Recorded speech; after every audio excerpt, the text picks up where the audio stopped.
Hello दोस्तों, GKS का सभी को नमस्कार। और इंग्लिश के इस सेशन में आप सभी का हार्दिक स्वागत है। और मैं आशा करता हूँ कि आप सभी स्वस्थ होंगे और अपनी पढ़ाई और सेहत का भी अच्छे से ख्याल रख रहे हैं, क्योंकि पढ़ाई के साथ सेहत का ख्याल रखना इम्पोर्टेंट होता है। क्योंकि पढ़ाई पढ़ाई से कुछ नहीं होता है, और सेहत का भी ख्याल रखेंगे तो उससे भी कुछ नहीं होता है। तो पढ़ाई और सेहत दोनों साथ साथ चलनी चाहिए। तो ये हमारा सीरीज इंग्लिश का कुछ कंफ्यूजिंग वर्डों को लेकर चल रहा है, जिन्हें सॉल्व करने में स्टूडेंटों को दिक्कत आती है कि क्या लगाएँ। ये मैं बार-बार रिपीट करता हूँ, ये क्लोज़ टेस्ट और फिल इन द ब्लैंक्स के लिए इतना इम्पोर्टेंट हो जाता है कि आप कल्पना भी नहीं कर पाएँगे, क्योंकि स्टूडेंट मोस्टली कन्फ्यूज़ हो जाते हैं कि क्या लगाया जाए, क्या नहीं लगाया जाए। उसके लिए ये हमने काफ़ी मेहनत के बाद ये सीरीज़ स्टार्ट किया है। अगर आपको फ़ायदा होता है, तो इनमें से आप कुछ कर भी सकते हैं। तो देखेंगे पहला वर्ड आपकी स्क्रीन पर। देखो, क्लॉथ और क्लॉथ्स, बस इसमें केवल एस है और इसमें ईएस है, इतना फ़र्क है। दोनों का मतलब एक ही है, और ये पोशाक होता है। ये क्या होता है? पोशाक होता है। तो पोशाक किसे कहते हैं? पोशाक कहते हैं जिसे आप पहन सकें। लेकिन कपड़े का टुकड़ा, जो केवल एस है तो वो है कपड़ा का टुकड़ा, और ई एस है तो वो है आपकी पोशाक जिसे आप पहन पाते हैं। मान लो पैंट है, शर्ट है, तो वो आपकी पोशाक। तो there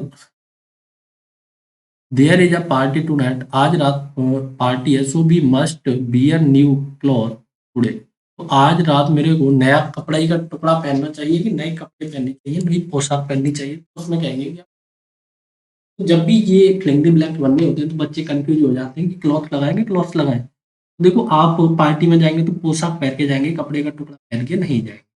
next, I have purchase, मैं परचेज कर चुका हूँ सम क्लॉथ्स, कुछ कपड़े के टुकड़े, for making a pair of pants, किसके लिए? एक पेयर बनाने के लिए। किसका? पैंट का एंड शर्ट।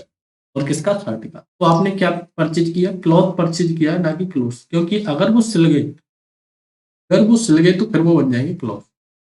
इन्हें याद कैसे रखे? देखो, मैंने ये इस प्रकार याद रखे, आपने शायद याद कर रखे हो, नहीं याद कर रखे हैं। तो देखो, कपड़ा सिलने में लगता है मेहनत, क्योंकि टेलर के पास जाएगा, उसके बाद वो सिलकर आएगा।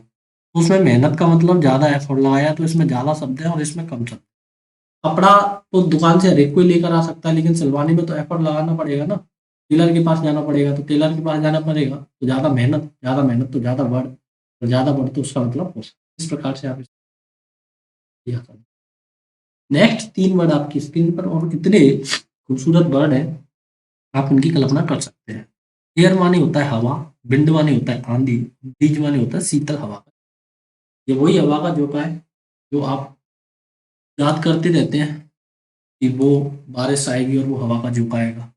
तो देखो, एयर माने होता है हवा, विंड माने आंधी, और ये माने शीतल हवा का झोंका। तो we can't live without wind and water, हम बिना आंधी के और पानी के नहीं रह सकते। देखो, विंड के और पानी के नहीं, एयर और वाटर के नहीं रह सकते। तो ये मत कहना कि भाई आंधी में भी तो हवा होती है। देखो, आंधी एक रूप होता है हवा का, तो हम बिना आंधी के तो रह सकते हैं। अब कहेंगे कि भाई आंधी तो हवा के द्वारा ही आती है। तो हवा एक इसका स्पेशल रूप है, और विंड इसका एक अलग रूप है। तो विंड का मतलब हमेशा आता है स्ट्रांग होनी चाहिए, वो स्ट्रांग एयर होनी चाहिए। स्ट्रांग एयर के लिए आप किसका प्रयोग करते हैं?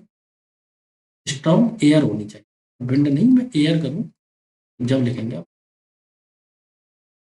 देखो, all paints and cloth have been flown away by strong air, तो स्ट्रांग एयर के द्वारा क्या उड़ा लिए गए? सारे के सारे कपड़े, और उड़ा लिए गए, ब्लोन माने होता है बहा लिए गए, blown away by the strong wind. Strong air की जगह क्या करेंगे? अब विंड का प्रयोग करेंगे। स्ट्रांग एयर का मतलब होता है आंधी, तो आंधी के लिए एक स्पेशल वर्ड दिया है।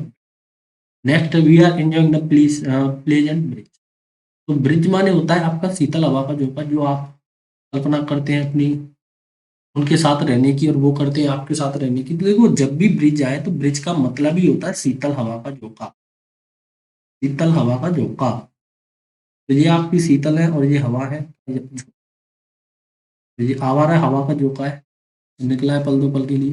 देखो, जब भी ब्रिज आए तो उसके साथ आपको प्लीसेंट का कभी भी प्रयोग नहीं करना है, क्योंकि प्लीसेंट का मतलब होता है सुहावनी, सुहावनी। और ब्रिज माने ही होता है सुहावनी हवा या शीतल हवा। उसके साथ ये हो जाता है सुपरफिलियस, और आपको कभी भी सुपरफिलियस का प्रयोग नहीं करना। तो जब भी ब्रिज आए तो उससे पहले आपको कभी भी प्लीसेंट नहीं लगाना। नेक्स्ट वर्ड आते हैं, देखो इन वर्डों में मोस्टली बच्चे कंफ्यूज होते हैं, फ्लोर और ग्राउंड। देखो दोनों के दोनों नाउन है। फ्लोर का मतलब होता है घर के अंदर का सतह। ये आपका घर है, अगर ये इतना पूरा सतह है इतना इतना, तो ये हो गया आपका फ्लोर। ये हो गया बाहर वाला सतह होता है आपका ग्राउंड। तो ग्राउंड माने होता है घर के बाहर का सतह। इनमें बेहद स्टूडेंट कंफ्यूज होते हैं, फ्लोर की जगह ग्राउंड लगा देते हैं, ग्राउंड की जगह फ्लोर, लेकिन अब आपको कंफ्यूजन नहीं रहना। ये book is laying on the ground of this room. देखो इस रूम के सतह पर क्या पड़ी हुई है, किताब पड़ी हुई है। लेइंग माने होता है रखी हुई है, पड़ी हुई। तो देखो रूम घर के बाहर तो होगा नहीं, सॉरी घर के अंदर ही है रूम, घर के बाहर तो होगा नहीं। यहाँ पर आपको क्या लगाना पड़ेगा, फ्लोर लगाना। ये इतना बेहद एसएससी का रिपीटेड वर्ड है ग्राउंड और फ्लोर, आप कल्पना कर सकते हैं, क्योंकि ये बहुत ज्यादा कंफ्यूजिंग। देखो the floor outside of house is very slippery. Slippery माने होता है फिसलने वाला। तो घर के बाहर की बात हो रही है तो क्या आएगा यहाँ पर, ग्राउंड आएगा। कभी भी घर के बाहर क्या नहीं होता, फ्लोर नहीं। तो ground floor, first floor, second floor आपने नाम। नेक्स्ट वर्ड है, सॉरी, कॉस्ट प्राइस। आपने नाम सुना है कॉस्ट। ये मैथमेटिक्स में प्रॉफिट एंड लॉस पढ़ते हैं जब, तो कॉस्ट प्राइस माने होता है लागत मूल्य। जिस वस्तु पर कोई चीज मैन्युफैक्चरिंग हो रही है उसे आप क्या बोलते हैं, लागत मूल्य। प्राइस माने होता है कीमत। तो देखो हम अपनी जिंदगी में कीमत का ज्यादा प्रयोग करते हैं, प्राइस का ज्यादा प्रयोग करते हैं, ना कि किसका, लागत का। तो देखो वी हैव टू पे cost all article at the shop. देखो शॉप पर अगर हम जाएंगे तो वहां पर हम लागत मूल्य नहीं देंगे, कीमत देंगे उसकी। क्योंकि देखो शॉप वाला कुछ ना कुछ बचा रहा है। तो लागत मूल्य किसे कहते हैं, लागत मूल्य से कहते हैं जिस पर वस्तु रेडी हो जाए, तैयार होकर, अभी वो बिकेगी नहीं। लागत मूल्य पर आप किसी वस्तु को खरीद नहीं पाएंगे। अगर आप कंपनी से ही जाकर खरीदें तो आप उसे खरीद पा सकते हैं लागत मूल्य पर, अगर वहां पर भी आपकी कोई जुगाड़ होनी चाहिए। तो यहाँ कॉस्ट की जगह क्या करेंगे, आप प्राइस करेंगे। क्यों करेंगे, क्योंकि आपको कीमत देनी है, वह लागत थोड़ी ना नहीं देनी। इतनी इसकी लागत है भाई, मान लो एक पाले बनाने की लागत 3 रुपये आ रही है और उस पर एमआरपी 5 डला है, तो आप 5 देकर आएंगे, 3 देकर आएंगे, कि आपको तो 5 ही पे करना है ना, 3 थोड़ी ना पे करना है, क्योंकि 3 तो उसकी लागत है। आई आस्क्ड द शॉपकीपर, मैंने दुकानदार से पूछा about the cost of the pen. Pen की किसके बारे में, कॉस्ट के बारे में। In order to purchase that, उसे खरीदने के लिए। तो कॉस्ट के बारे में पूछेंगे कि प्राइस के बारे में पूछेंगे। मैं फिर से कह रहा हूँ, आप अपनी जिंदगी में प्राइस का ज्यादा प्रयोग करेंगे, कॉस्ट का नेग्लेजिबल में प्रयोग करेंगे। तो अगर आप कोई कंपनी चला रहे हैं तो वहां पर आपके लिए कॉस्ट इंपोर्टेंट हो जाती है, लेकिन आप आम आदमी है तो आपके लिए प्राइस इंपोर्टेंट होती है। नेक्स्ट वर्ड शैडो और शैडो। देखो बेहद ज्यादा खूबसूरत वर्ड और बेहद औसम वर्ड, छाया और परछाई। छाया किसे कहते हैं, परछाई किसे कहते हैं। छाया मान लो, छाया उसे कहते हैं कि किसी चीज की छाया, जैसे पेड़ की होती है छाया, तो कहेंगे कि परछाई किसे कहते हैं। परछाई भी एक प्रकार की छाया होती है, लेकिन शैडो और परछाई में अंतर क्या होता है। और परछाई तो देखो खुद की होती है, जैसे पेड़ अपनी परछाई खुद देख सकता है, नहीं देख सकता, लेकिन अपन लोग अपनी परछाई खुद देख पाते हैं, तो ये हो गई परछाई। तो एज आई वॉज ट्राइड, मैंने प्रयत्न किया था, so I rest in the shadow of the tree. तो शैडो माने होता है परछाई। तो वृक्ष की तो देखो शैड होती है, छाया होती है, परछाई नहीं होती है।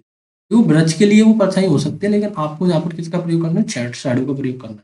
आप अपनी परछाई देख सकते हैं, छाया देख सकते हैं, तो इनमें कंफ्यूजन हो सकता है आपको। देखो आप वृक्ष की छाया में बैठेंगे, ना कि परछाई।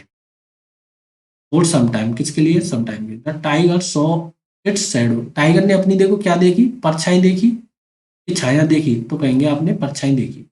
परछाई मतलब स्वयं के द्वारा, सजीव वस्तु के द्वारा कोई चीज बनाई जा रही हो। तो मैं यहाँ पर क्या किसका प्रयोग करूंगा, शैडो का प्रयोग।